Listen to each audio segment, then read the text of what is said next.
प्यारे बच्चों, good morning. Today we are going to discuss the topic basic accounting terms.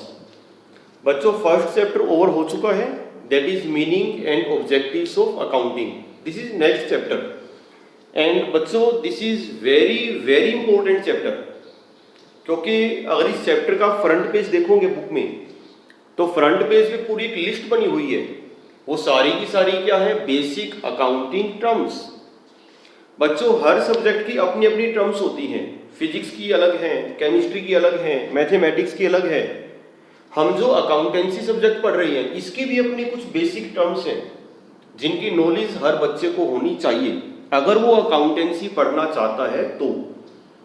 बच्चों, जैसे जैसे हम अकाउंटेंसी में आगे बढ़ेंगे बहुत सारे वर्ड्स ऐसे हैं, there are so many terms जो हम बार बार यूज करेंगे हर चैप्टर में, हर टॉपिक में, हर लेक्चर में। तो अगर उन टर्म्स का मीनिंग ही आपको नहीं पता होगा, जैसे इससे पहला चैप्टर जो मैं करवा रहा था मैंने उसमें एक वर्ड यूज किया था कैपिटल, ऐसे एक वर्ड मैंने यूज किया था क्रेडिटर्स। ठीक है बच्चों, बहुत सारी टर्म्स हैं, कैपिटल, ड्रॉइंग्स। एक वर्ड में बार बार यूज कर रहा था business transaction. What is business transaction? What is capital? What is drawings? What do you mean by creditors? What do you mean by debtors? मैं परचेज सेल भी बार बार कह रहा था, ये परचेज क्या होती है, सेल क्या होती है, एसेट्स क्या होती है, लायबिलिटी क्या होती है, expenditure, revenues, income, profit, loss.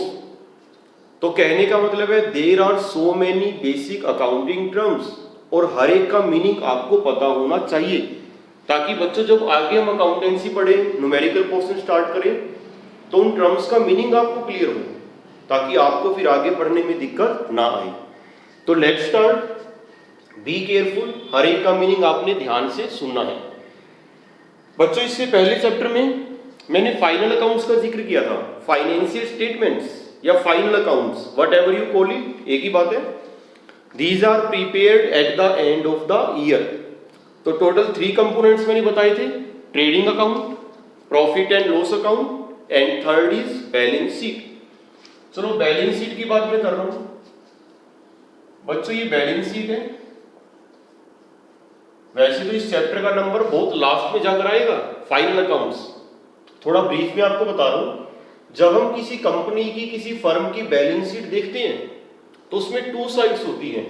एक तरफ हम लिखते हैं एसेट्स और एक तरफ हम लिखते हैं लायबिलिटीज एंड कैपिटल। बच्चों, बैलेंस शीट में there are 2 sides in the balance sheet, on one side assets and on the other side liability and capital and total of both sides is always equal। ये बातें आगे आपको सिखाई जाएंगी कैसे होता है, क्यों होता है। तो इस चैप्टर में सबसे पहले मैं क्या डिस्कस करूंगा, what do you mean by assets. ये वर्ड मैंने बार बार यूज करना है अकाउंटेंसी पढ़ाते हुए, हर चैप्टर में ये वर्ड आएगा, एसेट्स। फिर मैं आपको बताऊंगा what do you mean by liability और फिर मैं बताऊंगा what do you mean by capital. सबसे पहले ये 3 टर्म्स मैं आपसे डिस्कस करूंगा, उसके बाद फिर हम आगे बढ़ते रहेंगे क्योंकि टर्म्स तो बहुत सारी हैं। तो बच्चों, आज का लेक्चर हमारा केवल इस पर डिपेंड रहेगा, एसेट्स। आज मैंने यही डिस्कस करना है कि what do you mean by assets. Assets का मतलब है बच्चों, जैसे आपके स्कूल का एग्जांपल लेते हैं। जिस स्कूल में आप पढ़ते हो तो आप सोचिए कि आपके स्कूल के पास क्या क्या रिसोर्सेज हैं, इकोनॉमिक रिसोर्सेज। आपके स्कूल के पास क्या क्या प्रॉपर्टी है, सोचिए। लैंड एंड बिल्डिंग है, लैंड भी है, बिल्डिंग भी है, राइट। और क्या है? फर्नीचर भी है, बिल्कुल है। इलेक्ट्रिकल अप्लायंसेस भी होंगे, फैंस, एसीज, वाटर कूलर्स।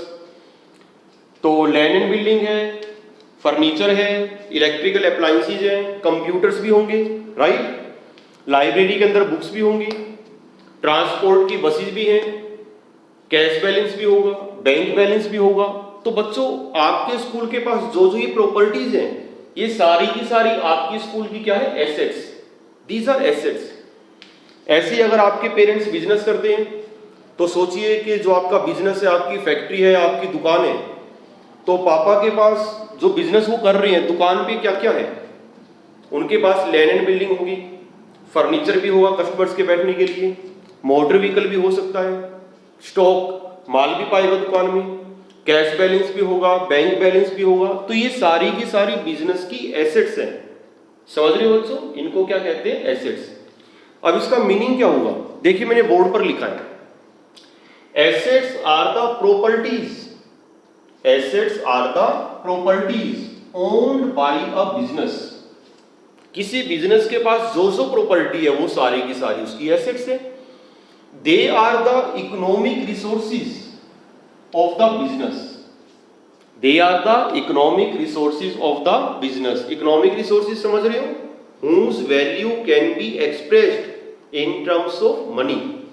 ठीक है, ये होती है एसेट्स। या फिर इन अदर वर्ड्स हम एक तरीके से और कह सकते हैं, in other words anything which will enable a business enterprise, which will enable a business enterprise to get cash or benefit in future is an asset। Anything which will enable a business enterprise to get cash or benefit in future is an asset। ऐसी कोई भी item जिससे future में आपको या तो cash मिलेगा या फ्यूचर में आपको उससे बेनिफिट मिलने वाला है, कैश और बेनिफिट। अगर किसी आइटम से आपको फ्यूचर में कैश मिलने वाला है या फ्यूचर में बेनिफिट मिलने वाला है तो वो आपकी क्या हो गई, एसेट। ठीक है, पापा का बिजनेस है, उनके पास दुकान है, लैंड एंड बिल्डिंग, तो इससे बेनिफिट मिलेगा। कस्टमर्स के बैठने के लिए फर्नीचर है, बेनिफिट मिलेगा। दुकान पे माल रखा हुआ है, वो बिक जाएगा कभी ना कभी और कैश मिलेगा। तो anything which enables a business enterprise to get cash or benefit in future, या जो ऊपर मैंने लिखा है ये भी ठीक है, दोनों में से कोई भी मीनिंग आप लर्न कर सकते हो, राइट। एग्जाम्पल मैंने आपको बता दिए, देखिए land, building, machinery, furniture, cash balance, bank balance, stock. दुकान पर जो माल रखा वो स्टॉक है। डेटर्स, ये भी अपनी एसेट है। डेटर्स क्या होते हैं, वैसे तो मैं इस चैप्टर में आगे थोड़ा डिटेल में बताऊंगा, फिलहाल ब्रीफ में बता रहा हूं। डेटर्स का मतलब है बच्चों कि अगर आपने किसी को उधार माल बेचा है तो जिसे हम उधार माल बेच रहे हैं वो हमारा क्या बन गया, डेटर। डेटर का मतलब है the person or firm to whom goods have been sold on credit and payment has not been received so far। अगर आपने किसी को उधार माल दिया है, मिस्टर राम, मैंने राम को 10,000 का उधार माल बेचा है, बेच दिया, तो जब तक मुझे पेमेंट नहीं मिलती तब तक वो मेरा क्या रहेगा, डेटर। मैंने उससे लेने हैं और कितने रुपए लेने हैं, 10,000, वो मेरा डेटर है। और डेटर का मतलब एसेट, ये एसेट है मेरी, क्योंकि मैंने 10,000 लेने हैं। कहा था ना मैंने, to get cash or benefit in future. तो बच्चों एसेट्स के एग्जांपल क्या हो गए, land, building, machinery, furniture, motor vehicle, cash balance, bank balance, stock, debtors, all these are assets. देखिए कुछ मीनिंग क्लियर हुआ कि नहीं। चले आगे, यहां पर देखिए assets are of two types, non current assets और यहां पर मैंने क्या लिखा है, करंट एसेट्स। दो तरह की होती है, नॉन करंट एंड करंट। पहले मैं बात कर रहा हूं नॉन करंट एसेट्स। बच्चों ये जो नॉन करंट एसेट्स है इन्हें हम फिक्स एसेट्स भी कह देते हैं, फिक्स्ड एसेट्स। ठीक है, बात देखिए, फिक्स वर्ड का मतलब होता है फिक्स, परमानेंट, जो लंबे टाइम के लिए। बच्चों non current assets are those assets which are used in the business for a long period of time, which are used in the business for a long period of time and which are purchased not for resale। Example, meaning समझ गए आप कि ऐसी कोई asset जो business में हम कई सालों तक यूज करेंगे। हमने वो खरीदी है यूज करने के लिए, बेचने के लिए नहीं खरीदी, हम उसको यूज करेंगे लंबे टाइम तक, सेवरल ईयर्स, तो that is non current asset. अब मैं कह रहा था लैंड, बिल्डिंग, सोचिए लैंड एंड बिल्डिंग, जो दुकान हमारे पास है लैंड एंड बिल्डिंग, वो नॉन करंट एसेट है या करंट एसेट है, बोलिए। नॉन करंट एसेट्स, राइट, क्योंकि वो लंबे टाइम तक यूज होएगी। ऐसे ही कस्टमर्स के बैठने के लिए हमने फर्नीचर लिया हुआ है, चेयर्स ली है, सोफा सेट लिया है कस्टमर्स के बैठने के लिए, फर्नीचर करंट एसेट है कि नॉन करंट एसेट है? Again this is non current asset, right? Land and building है, फर्नीचर है, मशीनरी, फैक्ट्री के अंदर मशीन है, non current asset. Motor vehicle, हमारे पास गाड़ी है जो हम बिजनेस में यूज करते हैं, कार है, नॉन करंट एसेट्स। लिखा हुआ है देखो, land, building, machinery, furniture, motor vehicle etcetera, all these are non-current assets which are used in the business for a long period of time and which are purchased not for resale। ये definition मैंने यहाँ पे लिखी है। देखो बच्चों, clear हुआ कि नहीं? बिल्कुल सिंपल है, कोई इसमें टेक्निकल बात नहीं है, बस आपने ध्यान से सुनना है। आगे देखिए मैंने यहाँ पे क्या लिखा हुआ है, करंट एसेट्स। करंट बच्चों, नॉन करंट फिक्स का मतलब होता है लॉन्ग टर्म, और करंट का मतलब होता है short term assets, short term, थोड़े टाइम के लिए। Current assets are those assets which are expected to be converted into cash, which are expected to be converted into cash within 1 year. मतलब लंबे time के लिए नहीं है, 5-10 साल के लिए नहीं है, हमें लगता है कि कुछ एक थोड़े टाइम में, विद इन 1 ईयर ये एसेट्स कैश में कन्वर्ट हो जाएंगी। लिखा है मैंने, which are expected to be converted into cash within short period of time, that is 1 year। मतलब अगर कोई एसेट हमें लग रहा है कि थोड़े टाइम के लिए है, 1 ईयर में कैश में कन्वर्ट हो जाएगी, तो वो करंट एसेट है, शॉर्ट टर्म एसेट्स। एग्जांपल, हमारे पास कैश बैलेंस है 10,000, 20,000, सोचिए करंट एसेट है कि नॉन करंट? करंट, ये तो खुद ही कैश बैलेंस है, लिक्विड है। बैंक बैलेंस है हमारे पास, अगेन करंट एसेट्स, ये लिक्विड होती है, ठीक है? कैश बैलेंस है, बैंक बैलेंस है, these are current assets. Bank balance कभी भी हम विड्रॉ कर सकते हैं। आगे मैंने क्या लिखा, स्टॉक, दुकान पर जो माल रखा है, सोचिए करंट एसेट्स है कि non current assets? Again current assets, क्योंकि दुकान पे जो माल है, स्टॉक है, विद इन 1 ईयर कैश में कन्वर्ट हो ही जाना है, बिक ही जाएगा। मैं दावा नहीं कर रहा कि पक्का बिक जाएगा, मैंने लिखा है expected, which are expected to be converted into cash। तो जो स्टॉक होता है दुकान पे, उम्मीद है कि वो with in short period of time convert हो जाएगा कैश में, तो ये करंट एसेट है। हम जो माल खरीदते हैं वो इसलिए नहीं खरीदते कि 5-10 साल तक पड़ा रहेगा, ठीक है? आगे मैंने लिखा है डेटर्स। अभी मैं आपको बता रहा था, मैंने राम को उधार माल बेचा है, goods sold to Ram on credit, तो राम मेरा क्या बन गया, डेटर, एसेट है। और एसेट है, पैसे लेने हैं, और डेटर कैसी एसेट है, करंट के नॉन करंट? करंट, क्योंकि पेमेंट आ जाएगी 1 month, 2 month, with in 1 year. तो ये था बच्चों क्लासिफिकेशन ऑफ एसेट्स। देखिए क्लियर है कि नहीं? Non current assets and current assets. जो लॉन्ग पीरियड के लिए है नॉन करंट, और जो शॉर्ट पीरियड के लिए है वो है करंट, राइट?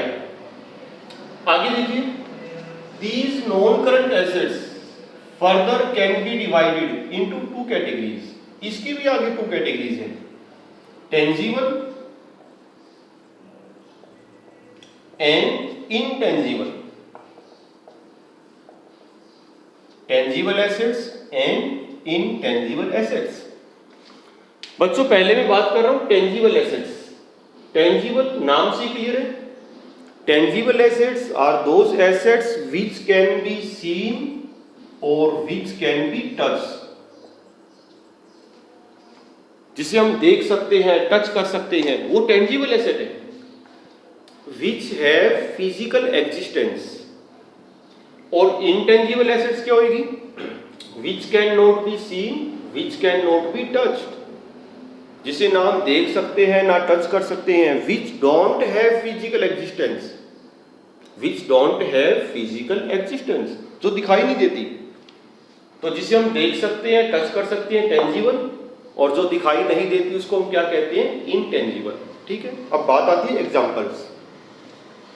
मैं आपको कह रहा था लैंड, एग्जांपल मैंने आपको दिए थे, लैंड, बिल्डिंग, मशीनरी, फर्नीचर। देखो लिखे भी हुए हैं, land, building, machinery, furniture.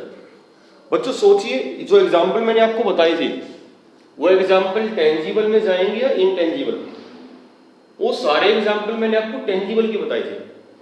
Land and building tangible asset, machinery tangible asset, furniture tangible, motor vehicle, all these are tangible assets, क्योंकि इनको देख भी सकते हैं, टच भी कर सकते हैं। अब आप सोच रहे होंगे कि जी इनटेंजिबल एसेट कौन सी होती है? ऐसी कौन सी एसेट है जो ना हम देख सकते हैं ना टच कर सकते हैं और फिर भी हमारी एसेट है? ऐसी कौन सी एसेट है? होती है। एग्जाम्पल देखिए बता रहा हूं बच्चों, आपने एक वर्ड सुना होगा गुडविल। गुडविल, देखो आपने ये वर्ड सुना है कि नहीं, गुडविल। आप बच्चों में से कईयों के पेरेंट्स बिजनेस करते हैं, तो जिनके पेरेंट्स बिजनेस करते हैं वो समझ रहे होंगे गुडविल क्या चीज है। गुडविल का मतलब होता है बच्चों reputation earned by a firm. Reputation earned by a firm through its hard work and honesty. अगर कोई फर्म बढ़िया काम कर रही है, ईमानदारी से काम कर रही है, फर्म कस्टमर्स को बढ़िया सर्विसेज प्रोवाइड कर रही है, मार्केट में उसका नाम है, मार्केट में उसने रेपुटेशन कमाई है, तो उस रेपुटेशन को हम क्या कहते हैं? गुडविल। सहमत हो? आपने देखा होगा बाजार में कुछ दुकानदार हैं, कुछ शोरूम है जहां पर भीड़ लगी रहती है कस्टमर्स की, कस्टमर्स लाइन में लगे रहते हैं, और कुछ दुकानदार ऐसे भी है जो खाली बैठे रहते हैं। What is this? This is goodwill. तो बच्चों ये जो गुडविल है ये हमारी एसेट है। अगर 10 साल से मैं बिजनेस कर रहा हूं, 20 साल से कर रहा हूं, 50 साल से बिजनेस कर रहा हूं, मार्केट में मैंने अपना नाम कमा लिया है, कस्टमर्स का मेरे ऊपर फेथ है, वो आंख बंद करके मेरी दुकान पर आते हैं कि भाई यहां माल बढ़िया मिलेगा, सही रेट पर मिलेगा। तो ये जो रेपुटेशन मैंने कमाई है, ये जो गुडविल मैंने कमाई है, ये मेरी एसेट है। और ये कैसी एसेट है बच्चों? Intangible asset which cannot be seen, which cannot be touched, but it is a valuable asset. इसकी वैल्यू होती है, ये वैल्यूएबल एसेट है।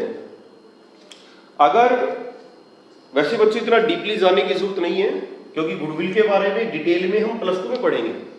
प्लस 2 में टॉपिक पूरा डिटेल में आएगा कि what is goodwill and how is it valued, इसका वैल्यूएशन कैसे करती है, वो आपने प्लस 2 में पढ़ना है। फिलहाल तो आपने बस इतना ध्यान रखना है कि it is N intangible asset.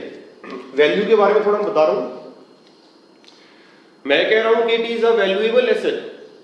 अगर आज हम अपना बिजनेस सेल करते हैं, 50 साल से बिजनेस कर रहे हैं, अच्छा नाम कमा रखा है, लेकिन हमारी हेल्थ अलाउ नहीं कर रही, हम अपना बिजनेस सेल कर रहे हैं, तो बच्चों जब हम अपना बिजनेस सेल करेंगे, हम बिल्डिंग के नाम का चार्ज करेंगे, हम फर्नीचर के नाम का चार्ज करेंगे, हम स्टॉक के नाम का चार्ज करेंगे, हम गुडविल के नाम का भी चार्ज करेंगे।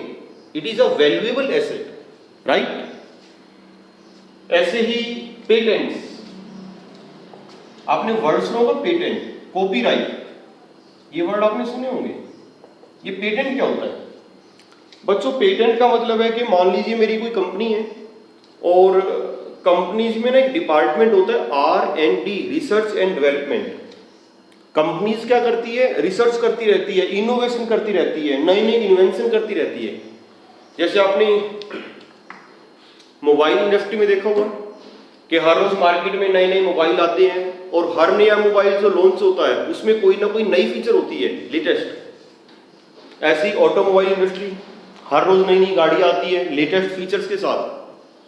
तो बच्चों कंपनियां रिसर्च करती रहती है, इनोवेशन करती है, इन्वेंशन करती है, डिस्कवरी करती है, लेकिन कंपनी के मन में डर होता है कि भैया मेहनत तो मैंने करी है, रिसर्च मैंने करी है, इन्वेंशन मैंने करी है, कहीं कोई दूसरा कॉम्पिटिटर इसकी नकल ना कर ले।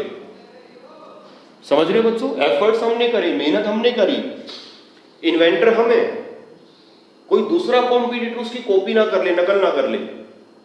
तो इस रिस्क से बचने का तरीका है पेटेंट। हम अपनी इन्वेंशन को, अपनी इनोवेशन को पेटेंट करवा सकते हैं गवर्नमेंट से। बच्चों पेटेंट का मतलब होता है it is an official recognition of our invention. जो आविष्कार हमने किया है, जो डिस्कवरी हमने की है, ये उसकी ऑफिशियल रिकॉग्निशन है, ये एक तरह का राइट है। सो दैट ताकि कोई भी कॉम्पिटिटर, कोई भी दूसरी फर्म हमारी इन्वेंशन की, हमारी टेक्नोलॉजी की कॉपी ना कर सके। तो इस राइट को क्या कहते हैं? Patent right. और पेटेंट राइट लेने के लिए फीस भी लगती है, ऐसे तो नहीं मिलेगा, आपको पेमेंट करनी पड़ेगी। तो बच्चों ये जो पेटेंट राइट हमने लिया हुआ है ये भी हमारी एसेट है, और कैसी एसेट है? इंटेंजिबल। अगर आज हम अपना बिजनेस सेल करते हैं तो हम गुडविल के नाम का भी चार्ज करेंगे, हम पेटेंट के नाम का भी चार्ज करेंगे। These are valuable assets. ऐसे ही होता है बच्चों कॉपीराइट। किसी ऑथर ने कोई बुक लिखी है तो उसको भी डर है कि कोई दूसरा इसकी कॉपी ना कर ले, नकल ना कर ले। कुछ प्रोडक्ट ऐसे होते हैं जिनके लिए पेटेंट होता है, कुछ प्रोडक्ट जैसे कि बुक्स है, इनके लिए क्या होता है? कॉपीराइट। मीनिंग दोनों का ऑलमोस्ट सेम है, ऑफिशियल रिकॉग्निशन, ताकि कोई दूसरा उसकी कॉपी नकल ना करे। तो बच्चों ये था topic classification of non current assets, tangible and intangible. This is all about assets. ठीक है बच्चों, वैसे तो बेसिक अकाउंटिंग टर्म्स में हमने बहुत सारी टर्म्स करनी है। स्टार्टिंग मैंने आज एसेट से कर दी है, और एसेट्स के बारे में लगभग बातें मैंने आपको बता दी कि what are assets, non current assets, current assets. Non current assets के अगेन दो पार्ट है, tangible assets and intangible assets. तो बच्चों आज के लिए इतना ही। ये टॉपिक आपने कॉपी पर लिख भी लेना है ताकि पक्का तैयार हो जाए, और इसे लर्न भी कर लेना। बेटा जितनी भी टर्म्स मैंने इस चैप्टर में करवानी है वो सारी आपने साथ साथ तैयार करनी है, ताकि आगे अकाउंटेंसी पढ़ने में आपको दिक्कत ना आए। Right? Thank you very much.